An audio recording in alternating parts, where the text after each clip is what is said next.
Blog Talk Radio.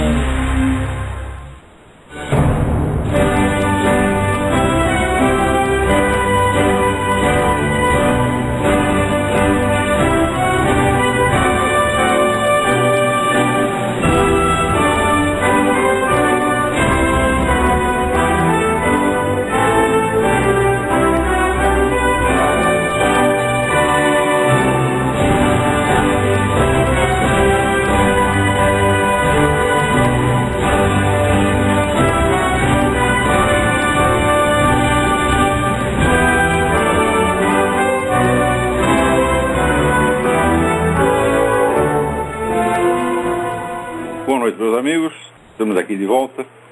Como sempre, começamos invocando a Santíssima Virgem Maria do Santo Padre Pio de Pietrelcina, para que roguem a Deus que nenhuma injustiça se cometa neste programa.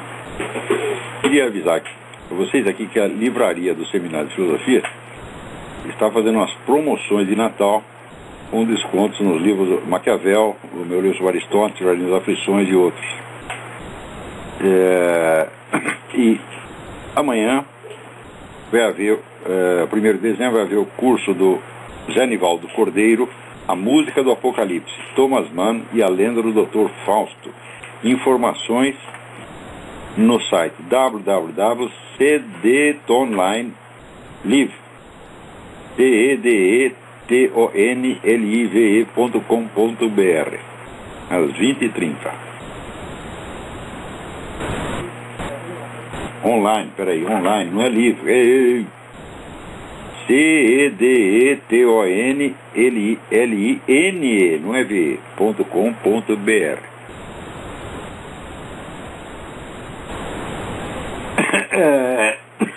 Olha, antes de tudo mais, eu queria ler aqui para vocês os esclarecimentos sobre o caso realizações, porque está havendo muito bate-boca na internet. Alguns acham que eu estou reclamando de o Edson Oliveira publicar livros recomendados por mim, que eu recomendei em artigos, aulas, etc. Se fosse assim, eu estaria absolutamente maluco. Quer dizer, eu recomendo uma coisa, quando o sujeito faz, eu vou reclamar. É curioso que pessoas às vezes supõem na gente uns raciocínios tão imbecis, né, que são a projeção do próprio cérebro deles, né? Então, em vista dos bate-bocas que estão surgindo na internet a respeito das realizações, acho conveniente contar a história desde o começo. Só assim vocês entenderão o sentido do que ali está acontecendo. E a coisa é um pouco longa, mas tenham paciência porque eu acho que é importante. Em 1996, eu proferia mensalmente as aulas do Seminário de Filosofia no Clube Nacional em São Paulo. O curso era promovido e administrado pelo publicitário Oswaldo Pepe, com notável eficiência. Naquela época, Edson Manuel de Oliveira Filho era um rapaz desconhecido que vinha todo mês montar uma banquinha de livros no saguão do clube, com a ajuda de uma de minhas alunas, Soraya Malafaia Gomes. Um dia ele me falou do seu projeto de montar uma editora, mas não lhe prestei muita atenção. Aconteceu que meses depois, tive um desentendimento com Oswaldo Pepe e suspendi as aulas em São Paulo. Pepe era um grande profissional e excelente pessoa, mas um dia cometeu o desatino de humilhar publicamente uma querida amiga minha, Henriette Fonseca, impedindo-a de entrar no curso ao qual tinha sido convidado expressamente por mim. Quando reclamei, subiu nas tamancas e proclamou que quem mandava era ele. Aquilo me pareceu intolerável bastante para justificar o prejuízo financeiro do fim do curso. Foi então que Soraya veio me procurar, contando que o Edson tinha montado um pequeno auditório, núcleo da sua futura empresa editorial, onde teria muito prazer em hospedar o meu seminário. Com grande contentamento dos alunos, pude então prosseguir o curso, indo uma vez por mês a São Paulo, onde à noite das sextas-feiras proferia as aulas da História Essencial da Filosofia e nas tardes de sábado o seminário, que se estendia habitualmente por 5 ou 6 horas. O material todo era gravado com vista à sua futura publicação pela editora do Edson, que àquela altura já estava funcionando, embora tivesse no seu catálogo somente os livros de Pierre Suchard, o fundador da Reabilitação Postural Global, RPG. Alguns meses depois, a editora mudou para uma sede maior e melhor, onde continuei dando os 2 cursos todos os meses. Ele para de digitar aí. A ideia que surgiu das conversações com Edson e Soraya era construir todo um projeto editorial em torno dos meus 2 cursos, de modo que a reprodução destes em DVDs e fascículos seria acompanhada pela publicação da bibliografia que lhes dava suporte, refletindo assim o meu trabalho pedagógico na sua totalidade e fornecendo aos alunos os meios de complementar e consolidar, mediante leituras, o que haviam aprendido nas minhas aulas. Caberia a minha orientação bibliográfica, ao Edson a montagem e a realização do suporte editorial e promocional. Não se tratava, portanto, apenas de publicar bons livros, muito menos de divulgar autores, mas de refletir na produção editorial a unidade e sentido de todo um projeto pedagógico que àquela altura já havia beneficiado milhares de pessoas e criado um público cativo que garantia de antemão um mercado suficiente para sustentar a editora e fazê-la prosperar. Note que eu não trazia para a nova empresa somente o projeto pedagógico que a fundamentava e o conhecimento de seus centenas de autores ignorados total ou parcialmente no Brasil, que deveriam ser publicados, mas a experiência de editor já então responsável por projetos de grande sucesso realizados em parceria com a Top Books na editora da Faculdade da Cidade, no Rio de Janeiro, que sob a minha direção havia publicado o meu best-seller O Imbecil Coletivo e os ensaios reunidos do Otto Maria Carpo, que a mídia nacional inteira, malgrado sua má vontade para com a minha pessoa, havia celebrado como um dos acontecimentos editoriais mais importantes da época. O Edson, àquela altura, não tinha praticamente nenhuma experiência como editor, por isso eu ali atuava não somente como diretor editorial informal, selecionando os livros para publicação, mas como conselheiro geral e provedor, graças ao prestígio dos meus cursos e artigos, das condições mercadológicas para o sucesso da editora nascente. Tendo em vista que o projeto estava apenas no começo e que anunciava revestir-se de uma importância cultural verdadeiramente salvadora, jamais cobrei um só tostão das realizações, seja pelo trabalho de diretor editorial, seja pelo suporte mercadológico e de relações públicas. Qualquer pessoa que tenha frequentado a instituição naquela época sabe que meus cursos eram a alma e o motor do projeto. Alguns alunos que haviam frequentado as minhas aulas no tempo do Oswaldo Pepe vieram me advertir que era loucura abandonar a sociedade com aquele profissional tarimbado e reconhecido para me arriscar na parceria com um jovem inexperiente e inculto. Respondi-lhes que, em contraste com o Pepe, o Edson tinha a seu favor a humildade de submeter-se à minha orientação, o que garantia para a nova empresa a possibilidade de prosseguir e ampliar o sucesso que eu já havia obtido na editora da Faculdade da Cidade, lançamento meteórico que, do dia para a noite, havia colocado aquela modesta e desconhecida casa editorial nas páginas de todos os jornais e feito dela, para a grande surpresa dos concorrentes, um dos êxitos maiores da Bienal do Livro no Rio de Janeiro de 1997. Também houve quem me chamasse de louco por rejeitar o convite que então recebi de José Nivaldo Cordeiro para publicar as minhas obras completas pela editora Nobel, uma empresa de enorme prestígio e com pontos de distribuição em todo o país. Do ponto de vista comercial, a oferta era tentadora, mas preferi ficar com as realizações, precisamente porque a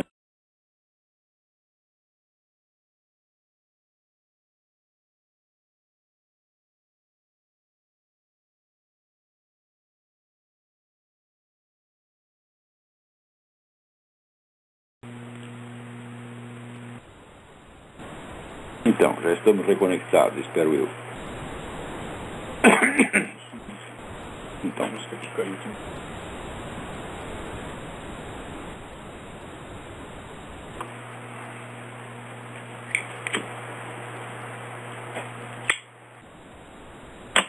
Reconectou?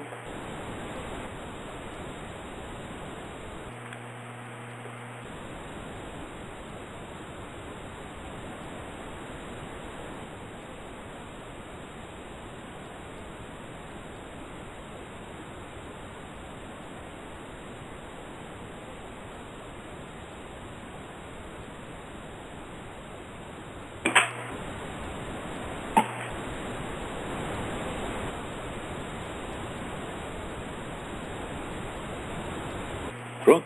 Lá não vai. Então podemos continuar.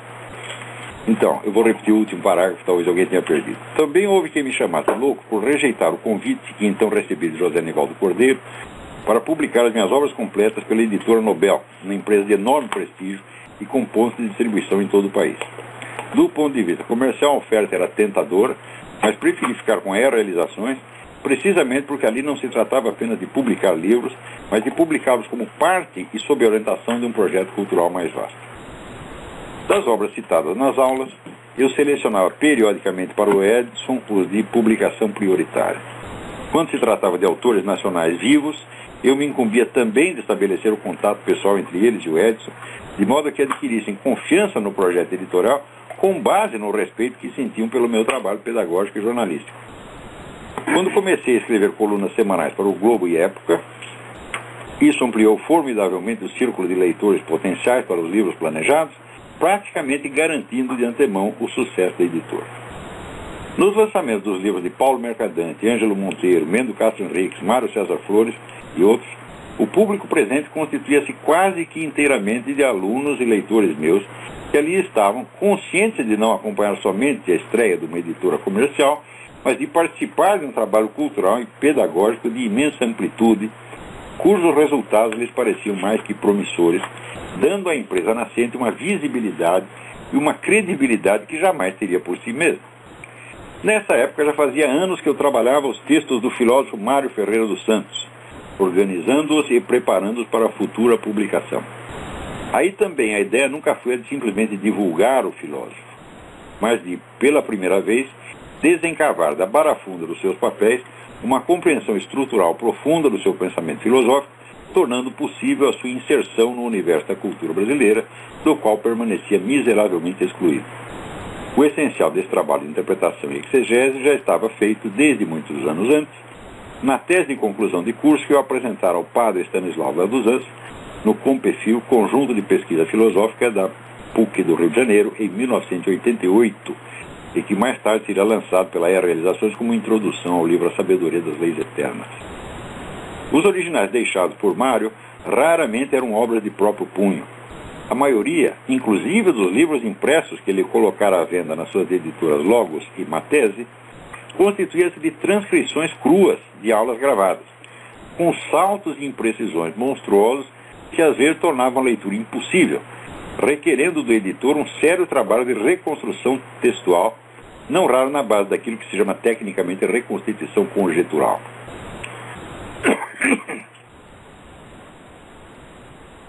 Coisa impossível de fazer sem um conhecimento aprofundado não só da obra do filósofo, mas de toda a tradição escolástica na qual ele se apoiava. Tendo dedicado anos a esse estudo, eu compreendia que mesmo os livros publicados em vida do filósofo não podiam ser simplesmente reeditados, nem mesmo na base de um cotejo das várias edições, mas deveriam ser tratados como meros rascunhos para a produção de textos definitivos, como geralmente se faz no caso de cursos transcritos. Isso é como geralmente se faz em países civilizados, né?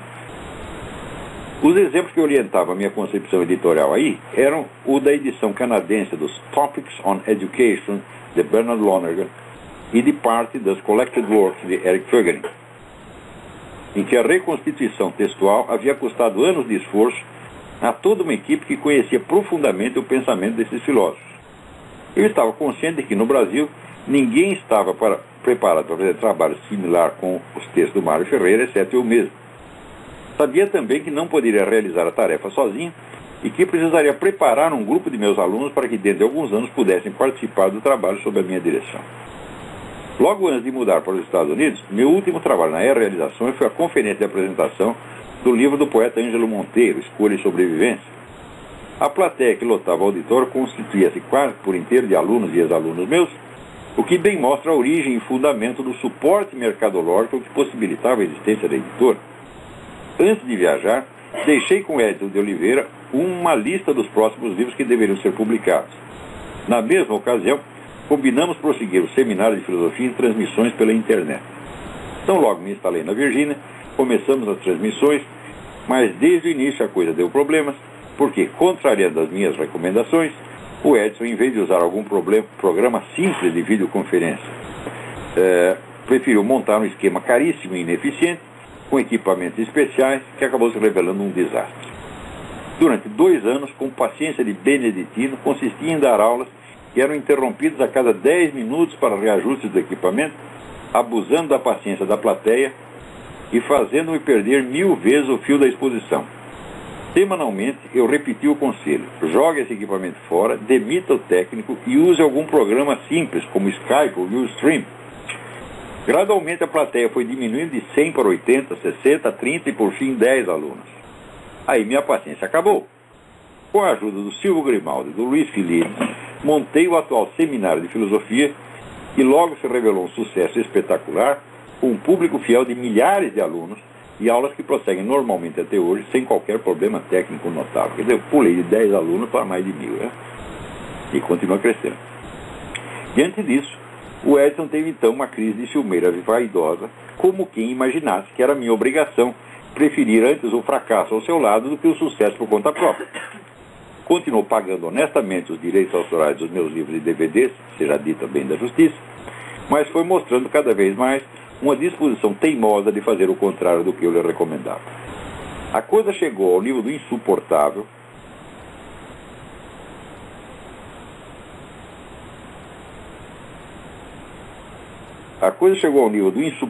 Quando ele começou a publicar livros de Mário Ferreira dos Santos sem os cuidados editoriais devidos, confiando-se à autoridade de um senhor Mauro de Sá Martino, o qual deu prova de um amadorismo letal ao gabar-se de haver procedido ao cotejo das várias edições da Filosofia Concreta e outros livros do filósofo, como se isto fosse sinal de grande criteriosidade editorial, quando o próprio filósofo em vida havia manifestado a esperança de que um dia suas obras, que haviam sido publicadas em estado cru e tosco, viessem a ser submetidas a um remanejamento textual profundo. Como se fez, por exemplo, no caso do curso do Bernard Lonergan, como se fez com os últimos volumes do Eric Voegelin, que foram todos publicados a partir de cursos transcritos. Quer dizer, não é uma transcrição e você confere várias edições da mesma transcrição.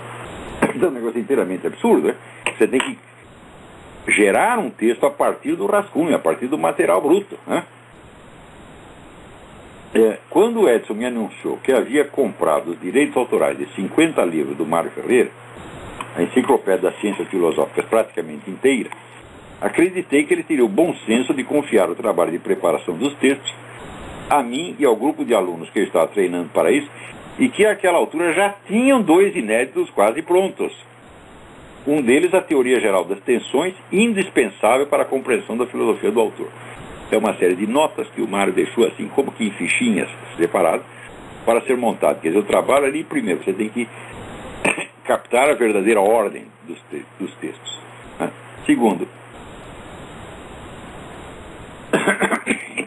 você tem que completar as sentenças, sentenças truncadas, outras coisas assim, né? Para a grande surpresa minha, ele me retrucou que não, que ia publicar os textos no estado em que estavam, no máximo consentido num cotejo de edições, como o que Sá Martino fizera para a Filosofia Concreta. Respondi que isso era um crime contra a cultura brasileira e contra a memória do maior dos nossos filósofos, e avisei que se ele cumprisse o seu desatinado propósito, eu não hesitaria em denunciar o empreendimento como a fraude que era. Sem que fosse preciso um rompimento formal, compreendi que daí por diante já não era possível trabalhar com realizações. Notem que durante todo o tempo da nossa colaboração, mostrei paciência e tolerância para com os erros do Edson, seja o de produzir edições demasiado caras, como se o nosso público fosse a entojadíssima elite paulistana, seja o de dar aos livros uma distribuição limitada e precária, tornando-os praticamente inacessíveis fora de São Paulo, seja o de reter indevidamente por mais de 10 anos o material gravado do Seminário de Filosofia, ao qual prometera dar uma edição similar à da História Essencial, seja ainda o de se gabar pelas minhas costas de méritos inexistentes. Ele alardeava, por exemplo, que eu lhe devia gratidão por haver ele divulgado a minha obra, como se fosse possível uma editora nova e desconhecida ter o mérito da repercussão pública de um autor que àquela altura tinha mais de 100.000 leitores semanais nas suas colunas do Globo e da Época, além de carregar no seu currículo 2 best-sellers, O Imbecil Coletivo e Como Vencer um Debate Sem Precisar Ter Razão, o primeiro publicado pela Faculdade da Cidade, o segundo pela Top Books. A vaidade ferida havia levado o sujeito a uma espécie de inversão psicótica do senso das proporções. Quer dizer, que era ele que estava me divulgando e não eu, a empresa dele, né?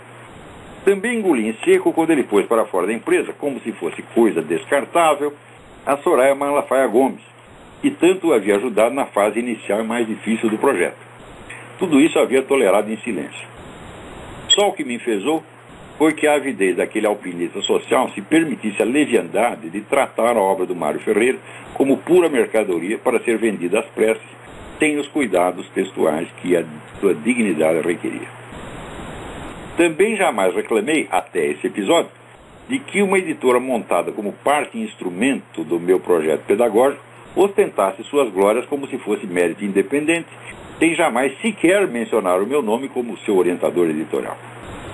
Repito, todo o catálogo da Realizações foi concebido inicialmente como bibliografia auxiliar dos meus cursos para servir prioritariamente aos círculos dos meus alunos, ex-alunos e leitores, que constituía e constitui até hoje pelo menos 9/10 do mercado da editora.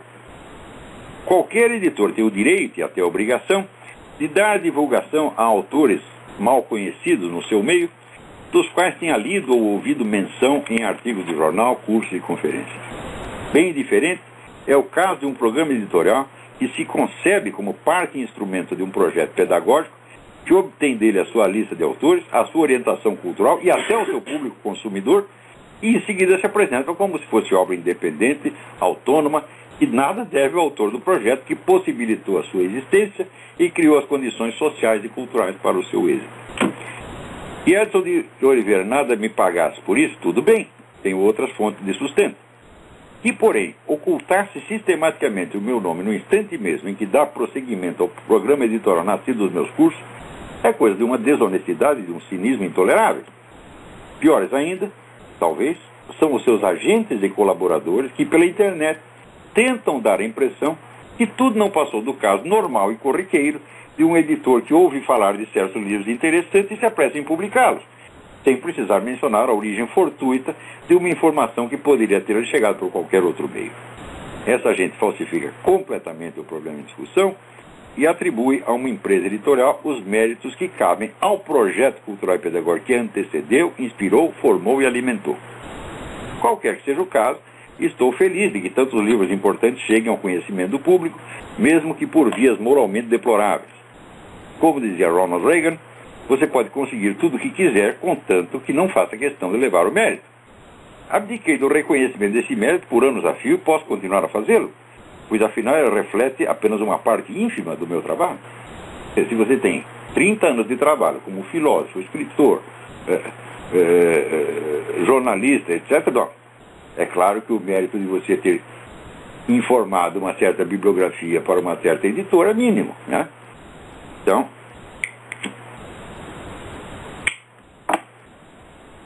o que não posso continuar suportando é que 10 anos de gravações do Seminário de Filosofia, não menos de 10.000 páginas de transcrições, permaneçam inacessíveis ao público, já que o Edson nem publica esse material, nem o devolve ao seu legítimo proprietário. Quem quer que chegue a ouvir essas aulas verá ali, de passagem, bem documentado, a verdadeira história do programa editorial da Realizações. Programa que não foi, senão, um subproduto do próprio curso. Uma história que, pelo visto, não convém muito à falsa imagem que a empresa criou. Desejo boa sorte à Realizações, porém, mais que isso, desejo desenterrar e divulgar 10 anos do meu trabalho que a empresa vem escondendo. Agora, você pode até alegar, não, mas ele não me encaminhou um pedido oficial. Então, mas como pedido oficial? Se você tem um contrato comigo para publicar certas coisas e não publica, decide não publicar, porque até o contrato já venceu, você que tem a obrigação de devolver. Mas devolver imediatamente, sem discussão, no mínimo devolver. É isso? Então, esse foi exatamente o que aconteceu. E é por isso que nós estamos aqui enfesados com a Realização. Não é porque publico os livros que eu recomendei e falo, o que é isso, porra? Eu acho que é muito bem de publicar. Tá certo? O problema não é este. O problema não se tratou de sugerir um livro ou outro aqui. Né? Se tratou você está dando todo um curso, está dando toda uma assistência pedagógica a um grupo de alunos e quer dar um suporte bibliográfico ligado àquilo que está sendo transmitido no curso. Quer dizer, não é um negócio de soltar o livro assim na praça sem mais nada. Não. Para cada um desses livros, meu filho, eu dei várias aulas. De maneira que aquilo está inserido dentro de um quadro interpretativo que eu formei e que justamente prepara o terreno para a absorção desse livro, como no caso do Mário Ferreira. Digo para vocês que antes da minha introdução à sabedoria das leis eternas, o Mário Ferreira era absolutamente incompreensível, porque era uma maçaroca assim, disforme, informe de textos. Então, eu fiquei 8 anos lendo aquela coisa e captei então a coerência profunda do projeto do Mário e expliquei ali. Falei, bom, agora que você deu o índice, deu o mapa da mina, entendeu? O Caminho das Pedras. Agora ficou mais fácil entender o mar. E era a mesma coisa que eu estava fazendo com esses autores. Não é questão de soltar livros, não. É colocá-los dentro de um lugar específico na cultura brasileira, com uma função específica.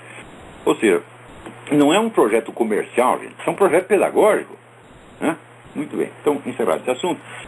Aqui, num dos programas passados, eu acusei o Daniel Fraga de haver usado indevidamente um trecho de programa meu para dar a impressão de que eu estava advogando a liberação das drogas. Muito bem. O vídeo que ele exibiu faz realmente isso, mas o Daniel Fraga informa que não foi ele que fez aquele vídeo. Então, está aí explicado. Quanto ao Daniel Fraga é abortista, é a favor, é liberacionista de drogas, está muito errado nessas coisas tudo. Porém, isso aí não tira o mérito das análises excelentes que ele fez sobre a política petista. Porque no Brasil é o seguinte, no Brasil as pessoas não são a favor de ideias ou atitudes, são a favor ou contra pessoas. Né? E se o sujeito fez uma coisa que você não gosta, você tem que ficar 100% contra ele. Fala, mas isso é coisa de maluco. Né? Além de cair naquela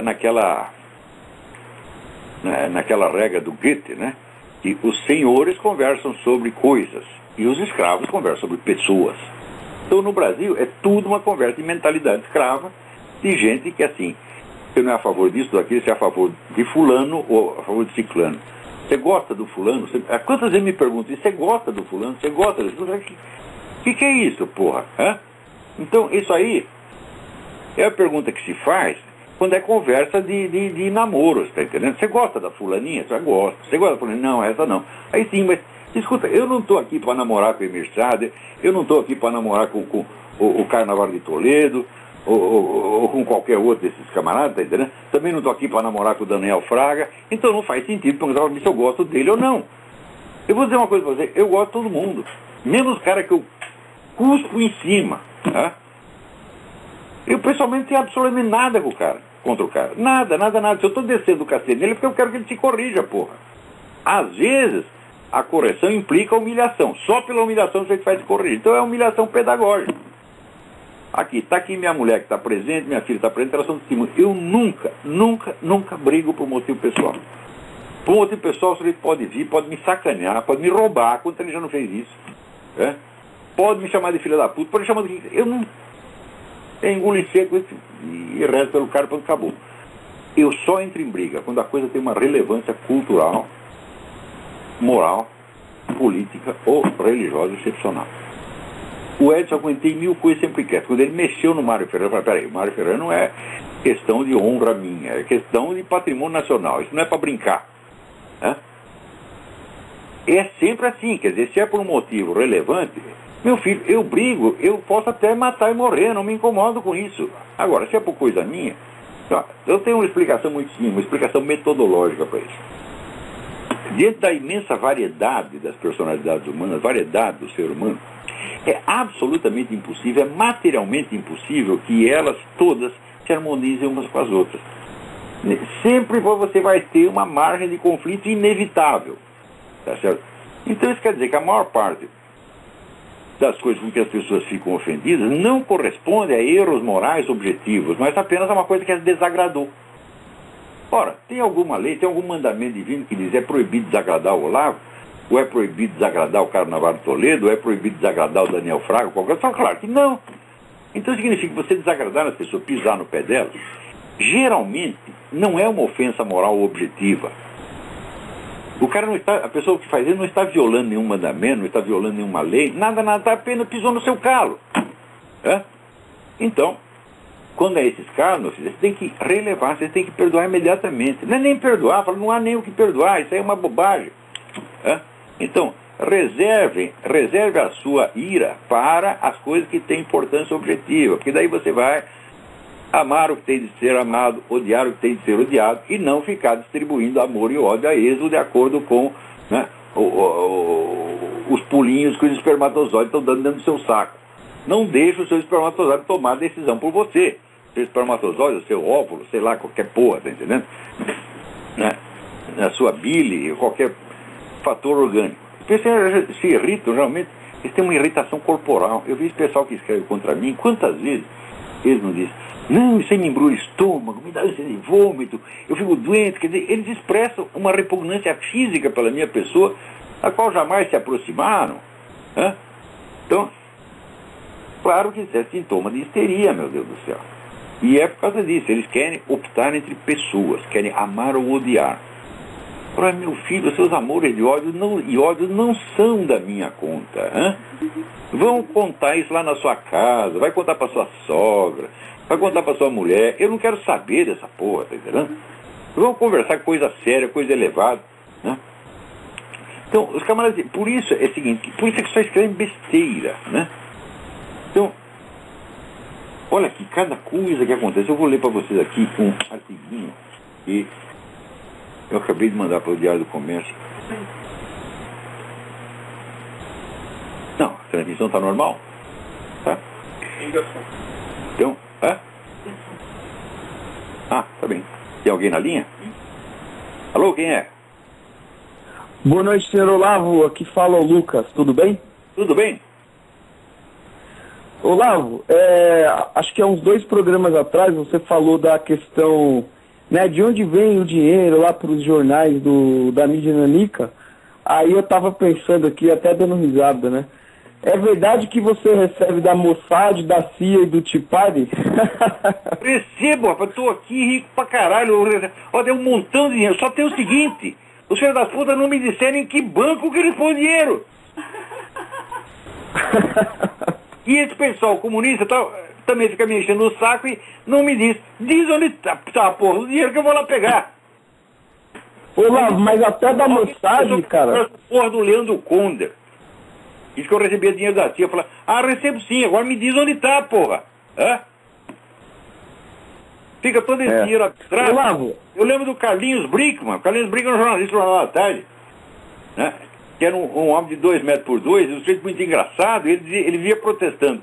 Onde está esse maldito mar de lama que jamais nos respinga? Agora, quando eu estou falando de fonte de dinheiro, eu não estou chutando, não é conjectura que eu faço. Isso é público e notório. Quer dizer que quem financia Occupy Wall Street é George Soros. E mais outros como ele. Isso aí, ele nem nega isso. Você vai lá, da onde saiu o dinheiro. Procura no site Discover the Network. Discover the Network. E você vai ver todo o rastreamento de dinheiro. Não na base da conjectura, mas na base de documento, pô. Então eu sei o que eu estou falando. Occupy Wall Street, isso aí é um truque. Eles estão revoltados com os bancos. Mas é o banco que está financiando você, rapaz. Olha aqui, a sacanagem, meu filho, medra e abunda no universo. Aqui, agora acabaram de descobrir outra pilha de e-mails entre esse pessoal do aquecimento global. 5 mil e-mails. Tramando sacanagem, tramando como que nós vamos ferrar com os nossos adversários, como é que nós vamos falsificar dados, como é que nós vamos enganar todo mundo. E esse pessoal está aí ainda bancando banco, botando banco. Até saiu aqui esse livro, Merchants of Doubt. Raros livros foram lançados com o alarde editorial, com o suporte publicitário imediato desse livro, como se fosse uma obra-prima. Quando você vai ler, assim, o que ela quer dizer, mercadores de dúvidas? São os caras que colocam dúvida no aquecimento global. Como se colocar dúvida de uma hipótese científica fosse anticientífico, E daí ela só fala mal de 3 caras, dos quais 2 já estão mortos. E o último sobrevivente escreveu um artigo de 20 linhas e acaba com ela. Mostra que ela não entende merda nenhuma de ciência. E bom, mas ela não entende de ciência. Será que pelo menos de história ela entende? Quando você vai ver, não tem uma porra de uma fonte primária nesse livro. Nada, não tem um documento. É tudo de segunda mão. Fala, só que isso aqui, Al Gore está por trás da promoção desse livro. Então, quer dizer, mesmo depois de totalmente desmoralizados, os caras ainda botam um banco. Mas é assim, esses caras, quanto mais eles apanham, mais empombado eles ficam. Tá aqui, Justiça condena Caio Fábio por falsificar documentos para incriminar inimigos do PT. Ele fez isso em 1998. Agora estourou o pepino, Também está lá, o Ziraldo foi condenado por desviar dinheiro, de um projeto, Esse pessoal é sempre assim, são os caras que vivem dando lição de moralidade para o país. Quando você vai ver, meteram a mão em dinheiro público, porra.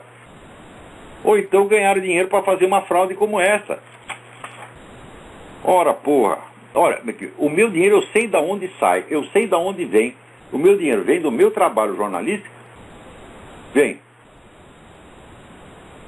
das contribuições que os meus alunos fazem, tá certo? E para o sustento dos nossos funcionários do Instituto, tem 2 amigos meus, amigos de 30 anos, que dão algum dinheiro de vez em quando, tá? Não posso dizer o nome deles, porque eles pedem para não contar, tá certo? Mas também não é nenhum dinheirão do jeito, não é dinheiro como esse que rola para ir para essas pessoas, não. Não é dinheiro de Jorge Soros. Né? Agora aqui, você vê como as pessoas estão loucas. No estado de Ohio tem um garoto de 8 anos, e os pais perderam a guarda dele, por quê? Porque o garoto estava gordo. Veja, gente, o projeto de nova civilização mundial que esses filhos das putas estão criando, onde o Estado se imiscui em tudo. As liberdades individuais estão acabando. Hoje em dia, por exemplo, meu filho, você não tem o direito de visitar o seu filho na escola. A escola pode barrar a sua entrada. Né? Você não tem o direito de decidir se tem aí 2 tratamentos possíveis para o seu filho. Você não tem o direito de escolher qual tratamento que ele vai ter. E assim, o negócio está ficando dessa maneira. Né? E tem gente que acha lindo. O Occupy Street está pedindo mais disso, mais controle estatal. Agora, a quem interessa o controle estatal? Aos grandes grupos econômicos que podem arcar com a despesa disso. E não acontece como aconteceu no Brasil. Você vê mais controle estatal, mais imposto, as pequenas empresas vão tudo para as picas e só sobram os grandes grupos estrangeiros. E dizem que os caras ainda têm a cara de pau de chamar isso de anti-imperialismo. Puta que pariu. Me mostra um prejuízo de 20 centavos que toda essa esquerda brasileira tenha dado algum dia aos grandes grupos econômicos internacionais. Nenhum puto. Nada. Só brasileiro perdeu com isso. O pessoal estrangeiro está tão contente. Por que você acha que a mídia internacional inteira, que pertence a esses caras como Rockefeller, Soros, etc. O Soros é dono de não sei quantos, 40 e tantos jornais aqui, e não sei quantos canais de TV, né? Todo esse pessoal está aplaudindo, achando o Lula maravilhoso. Por quê? Porque ele está tomando dinheiro deles? Ora, porra! Agora os caras dizem, anti-imperialismo. Pô, socialismo é mentira, socialismo é trapaça, socialismo é vigarice, e não é de hoje, pô. Você tem aí 200 anos de história já para mostrar como é que é. Agora aqui os meninos não podem ficar gordos mais, não pode ficar gordo, não pode comer batatinha, né? Peraí, tem mais alguém na linha? Alô, quem é? Oi, Olavo, a ligação tinha caído e eu acabei não conseguindo fazer a pergunta. Então faça. E vai até de encontro ao que você falou aí do menino gordinho. Olavo, você acha que esse pessoal de esquerda andou lendo muito aquele livro 1984 e agora estão praticando... Claro, 1984 foi inspirado neles. Por quê? Porque George Orwell era um militante esquerdista. Ele lutou na Guerra da Espanha ao lado dos esquerdistas e daí viu a merda que eles faziam. Então, comparado com ele, os franquistas, o pessoal do Franco, era um doce de coco, era a Madre Teresa de Calcutá, porra. Porque eu li de novo o 1984, mais tentando identificar aí as questões do que acontece hoje em dia, e você nota que até o uso da linguagem, né, a manipulação da linguagem, dos idiomas, a questão do rastreamento, deles quererem saber tudo que você faz e depois usarem isso... Eles têm obsessão, controle total. É daí que surge a palavra totalitário. Quer dizer que nenhum setor da vida social, da vida humana, escapa ao controle estatal. Eles acham que tudo tem que ficar na mão deles porque eles são os guias iluminados da humanidade, meu Deus do céu. Então, olha, outro dia eu estava vendo aí 2 gravações que apareceu no YouTube, em que a psicóloga, como é que chama a mulher? Peraí, deixa eu perguntar aqui. Ana Beatriz Barbosa da Silva. Explica o que é um sociopata. Você vai lá, ver a descrição do sociopata e vê se não é essa turma. Você pega ali, por exemplo, o Zé Dirceu, eu digo, mas a descrição bate perfeitamente. Pega essa turma, metade do parlamento é sociopata. Agora, o sociopata, como ela explica, o sociopata não é doente mental. O sociopata é uma pessoa doente moral, pessoa que não é capaz de ter sentimentos morais. Ela pode até conhecer as regras morais, mas não tem os sentimentos correspondentes. Né? Então, E na quase totalidade dos casos, são pessoas sedutoras, encantadoras, todo mundo gosta, e muito hábeis, tá certo? Então, você vê assim, a cara de pau com que esse pessoal mente é uma coisa impressionante. Então é claro que isso é sociopatia. Só que o público ingênuo, né, admira essas pessoas. Eles começam a fazer, né, Olavo? Eles começam a fazer aquilo que o livro cita, que ele chama lá de duplo pensar. Eu até achei interessante a forma como ele colocou, que o Estado muda os fatos do passado e impõe como verdade absoluta. Mas muda mesmo. Vocês conhecem a história da Enciclopédia Soviética, que cada nova edição da Enciclopédia Soviética, em vez de acrescentar, eles tiravam. Tiravam até na fotografia. Na fotografia, por exemplo, o dia da vitória da Revolução Russa, está lá, né, Lenin, Trotsky, Stalin, etc. O Stalin caiu de desgraça, eles apagaram a foto do Trotsky, como se ele não estivesse lá. E quem falasse que estava era louco, é isso, né? Claro. Como que você vai negar? Está na enciclopédia. E hoje em dia esse negócio está muito mais fácil ainda, porque concentrou a mídia, gente. Eu repito isso toda vez, a pessoa não presta atenção, não avaliam a gravidade disso. A mídia mundial, praticamente inteira, foi toda comprada pelo pessoal do grupo Bilderberg nos últimos 30 ou 40 anos. Então está tudo concentrado. A opinião que você lê no Estadão é a mesma que sai na Folha, é a mesma que sai no New York Times, é a mesma que sai no Le Monde, é tudo igual, porra. Quando eu comecei a trabalhar no jornalismo, não era assim, você tinha concorrência. Você tinha jornal de direita e de esquerda, tinha jornal pró e contra, eles brigavam entre si, faziam concorrência para ver quem chegava primeiro na notícia. Hoje não. Hoje assim, o que um publica é o que todos publicam. Então é controle da opinião pública. Isso é manipulação, isso não é jornalismo de jeito nenhum. O jornalismo morreu, gente. O que sobra é um pouco ali. Eu agradeço sua resposta, parabenizo novamente pelo trabalho e informo que eu estou indo ali comer um Big Mac porque eu estou muito magro. Um abraço para todos. Faz muito bem, desde que não seja o meu cachorro. O Big Mac, poupa quantos quiser. Né? O Big Mac ingênuo é capaz de ele não ter experiência da vida, é capaz de ele deixar você fazer isso sem ele saber o que é. Alô, tem mais gente aí na linha. Alô? Alô? Alô? Sim, quem é? É Márcio, aqui de Campinas.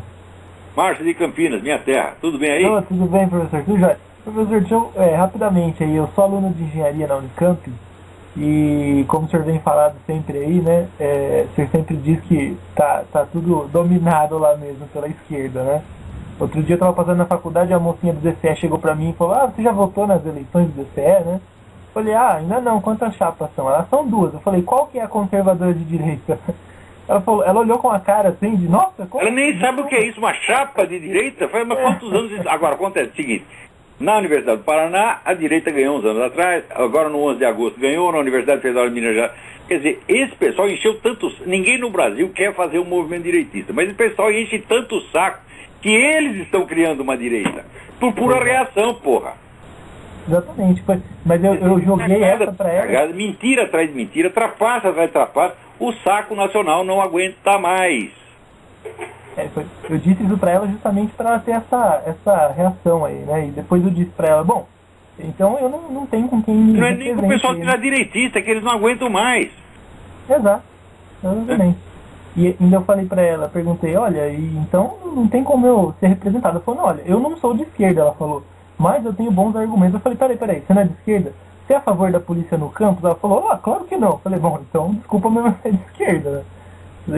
Você está sendo representado por um grupo. Pior do que as escolas é o seguinte: são os sindicatos de jornalistas. Exato. Há 40 anos, nenhum sindicato na eleição tem uma única chapa que não seja esquerdista. Quando eu comecei a trabalhar nesse negócio, eu fui cooptado pela turma não era nem o Partido Comunista, já era a dissidência do Partido Comunista. Para eles o Partido Comunista não era suficientemente esquerdista. Então, tinha duas chapas, as duas pertenciam ao Partido Comunista, porra. Era não é que as duas eram esquerdistas, não, as duas eram de comunistas. Mas que não tem jeito de você perder, porra. Você ganha de qualquer maneira. E eles estão fazendo isso e todo mundo está caindo.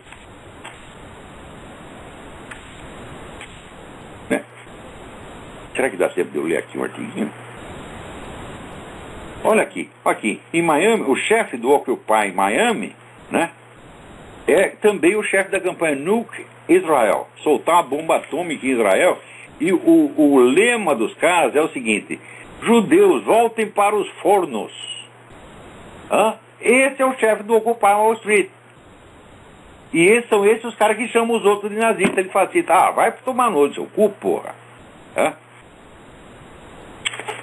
Agora, aqui está lá, né? O presidente russo Medvedev está ameaçando bombardear, né, o escudo de defesa atômica dos Estados Unidos, né? E os Estados Unidos estão, minha gente, está em vias de entrar numa guerra sob a presidência de um traidor, de um vendido para o outro lado. Isso nunca aconteceu na história, porra. Realmente a raposa tomando conta do galinheiro.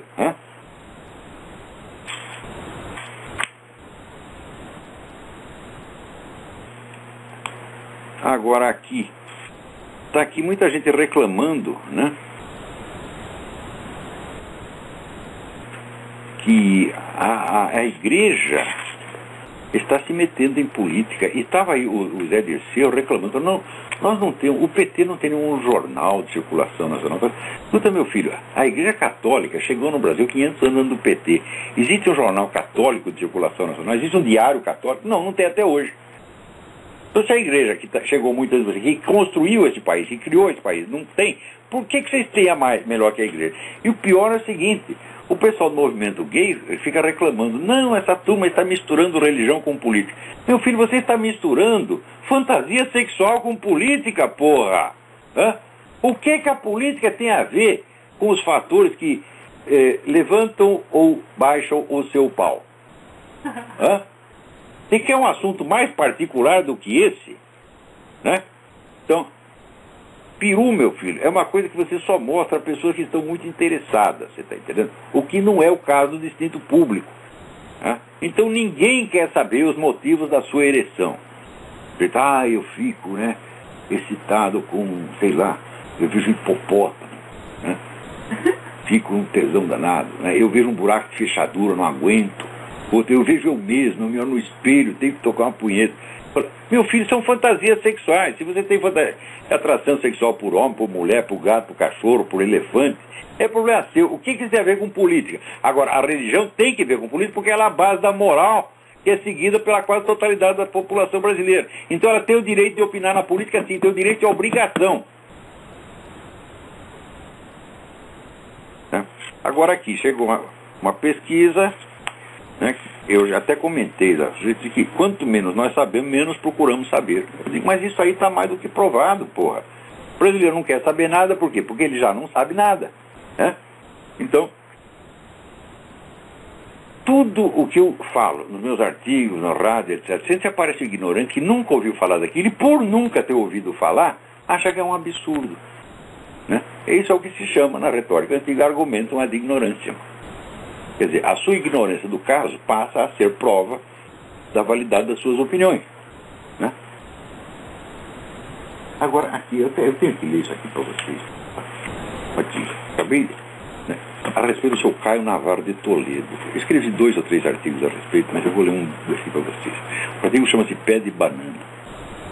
Ao me chamar de ideólogo da dita branda, o senhor Caio Navarro de Toledo, que é um professor da Unicamp, exibiu uma vez mais aquela inépcia presunçosa e aquela mendacidade visceral, compulsiva, irresistível, que se tornaram requisitos essenciais para a admissão no seu clube de vigaristas acadêmicos.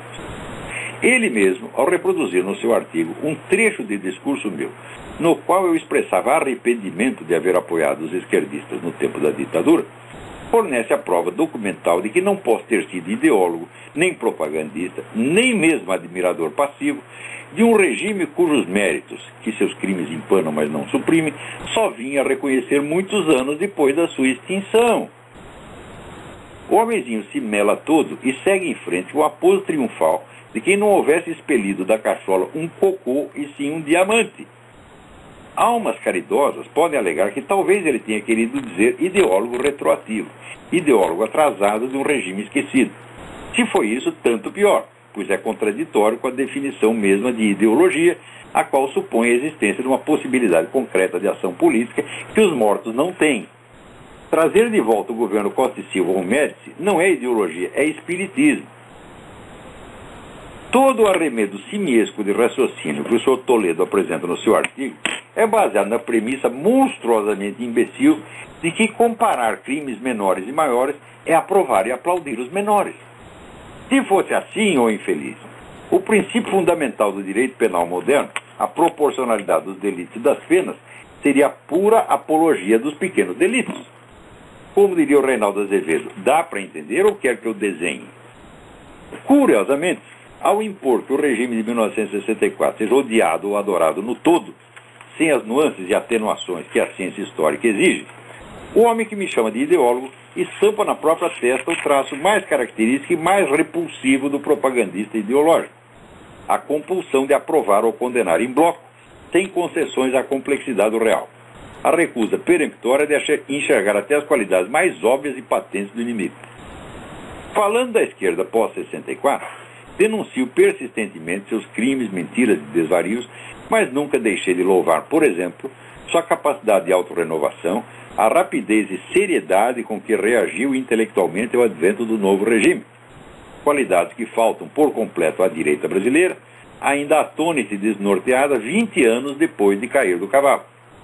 Eu me refiro àquele intenso debate que se seguiu dentro da esquerda após o golpe de 64, do qual, por exemplo, a revista Civilização Brasileira, uma das melhores publicações de cultura esquerdista que já saiu nesse país, dá testemunho eloquente e como é que se diz, honroso. De modo que os caras eles não eram nenhum idiota, eles decidiram, peraí, o que aconteceu, nós temos que entender o que aconteceu e remanejar aqui a nossa estratégia para poder fazer face a isso. Do mesmo modo, eu perderia toda a autoridade moral para denunciar as violências do regime militar se o preço disso fosse negar as prodigiosas realizações do governo Médici no campo econômico, muito maiores do que as do seu Lula, ou a paz e segurança em que vivia a maior parte da população brasileira, numa época em que os assaltos, sequestros e homicídios, inibidos em vez de protegidos pela autoridade, não chegavam a 5% do que são hoje. Para o Sr. Toledo, o simples reconhecimento dos aspectos contraditórios da realidade é uma adesão entusiástica, uma tomada de posição ideológica. É óbvio que um sujeito desse está completamente desqualificado para ser professor universitário, secundário ou primário, talvez animador pedagógico do prézinho.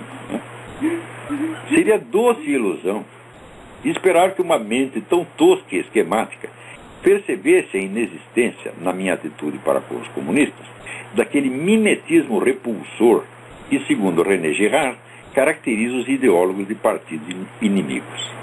Não imito a sua retórica, não oponho, como os fascistas, um programa revolucionário a outro programa revolucionário, mas permaneço num plano de análise que as cabeças fumegantes dos cretinos de ambas as facções não podem enxergar, tão intoxicadas se encontram da urgência de destruir politicamente o adversário para tomar o seu lugar na hierarquia do poder. Ele tem razão em não querer, como ele próprio disse, jogar o meu jogo, porque ele escreve um artigo para dizer que ele não vai discutir as minhas ideias, vai apenas contestar o meu direito de publicá-las. Então, ele tem razão em não querer, como ele próprio diz, jogar o meu jogo. Um confronto intelectual entre a minha pessoa e a dele seria tão inconcebível quanto a luta entre um leão e um pé de banana. Recusando-se com razão a tão inviável disputa, o pé de banana nem por isso deixa de arrotar superioridades, jurando que meus artigos de tão ruins, aspas, não seriam aceitos por qualquer direção de jornal orientado por um criterioso manual de redação, fecha aspas. Quanto a isso, tenho 3 observações. 1. Nunca fui aceito em nenhum órgão de mídia, pois, ao contrário do Sr. Toledo, nunca pedi para ser ali publicado.